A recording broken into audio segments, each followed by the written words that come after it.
Hey everyone!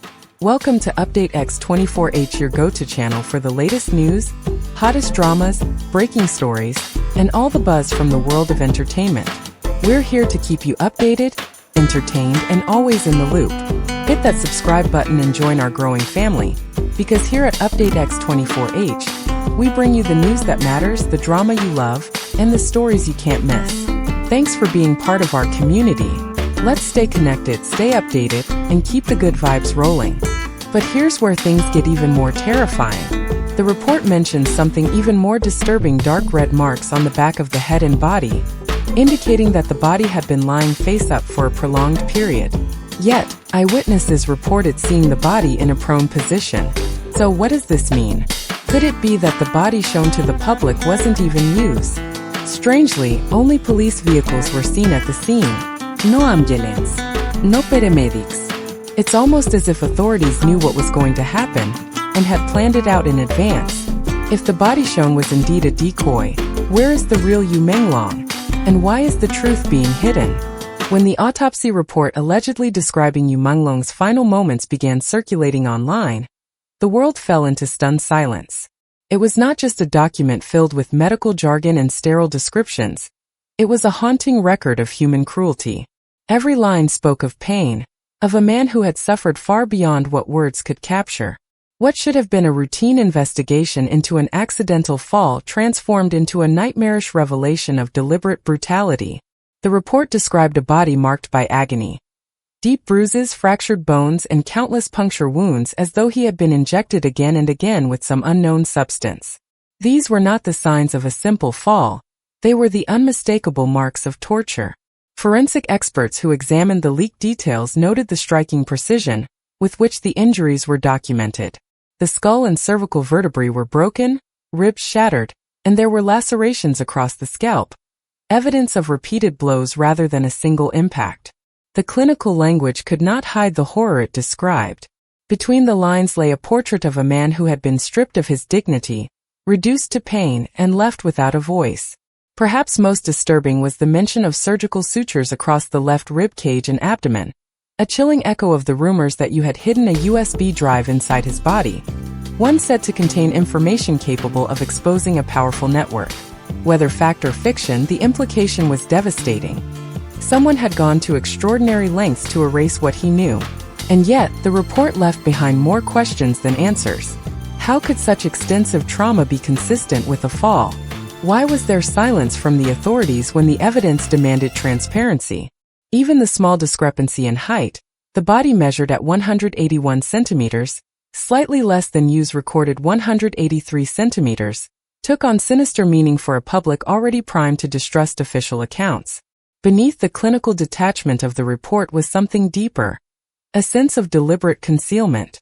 The story it told was not only of a death, but of power misused and truth suppressed. For many, the document became more than evidence. It was a cry from the grave, urging the world to look closer, to question, and to remember that behind every statistic lies a human life that deserved far better. The moment whispers began that the body shown to the public might not be Menglong's, the entire narrative surrounding his death began to unravel.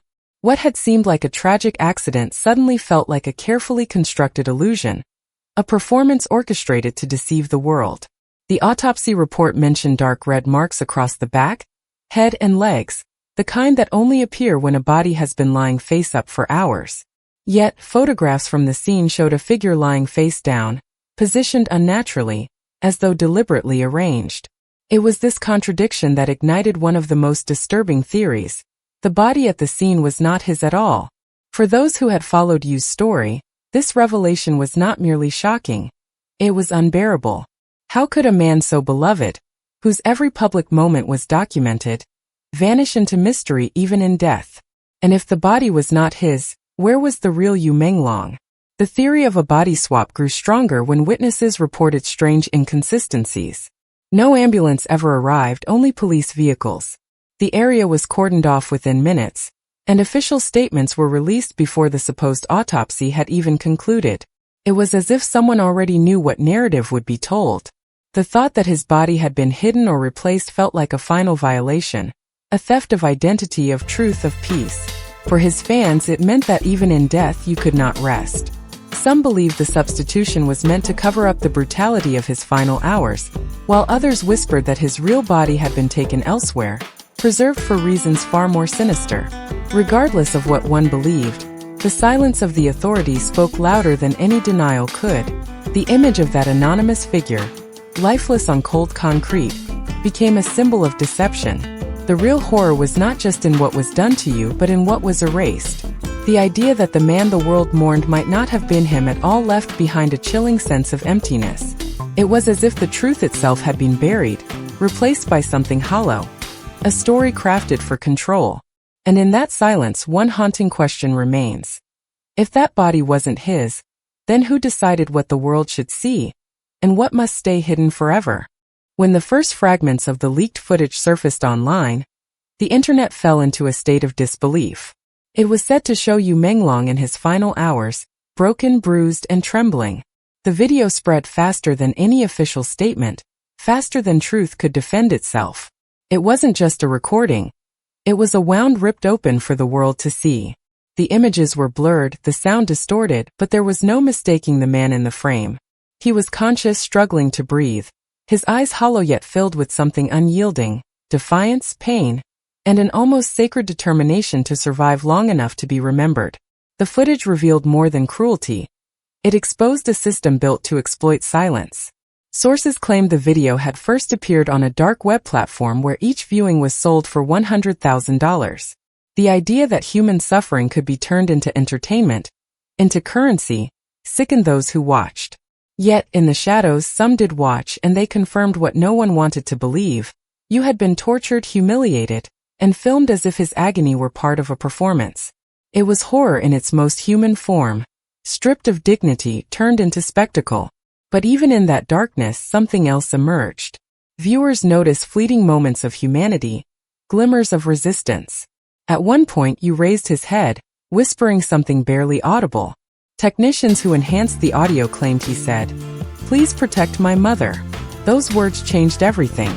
They cut through the noise, reminding the world that behind the headlines and speculation was a man who still thought of love and family, even as his own life slipped away. When authorities refused to comment, the silence became its own confession. Each denial, each delay, each claim of ongoing investigation only deepened public outrage. People began to see the footage not just as evidence of violence but as proof of cover-up, of corruption that reached higher than anyone dared to imagine. It was no longer a story about a celebrity's death. It had become a mirror reflecting society's darkest truths. What the video captured was unbearable, but what it represented was worse. A reminder that in a world ruled by power and fear, even truth itself could be beaten, bound, and sold to the highest bidder.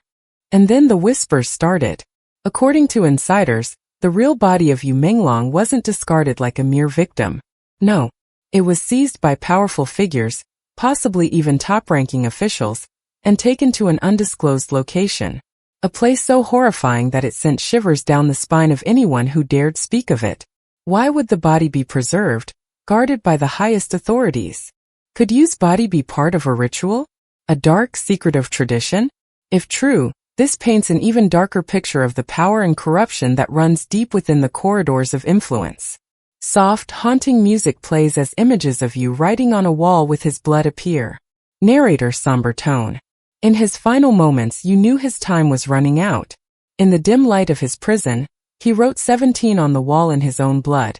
A desperate attempt to leave a trail for those who might come after. Beneath the floor tiles, he hid a USB drive, containing crucial evidence, perhaps of the dark networks he was about to expose. Before his final breath, he whispered into the hidden camera, "Please protect my mother." Those words, a last plea for safety. But as he fell, the system erased everything.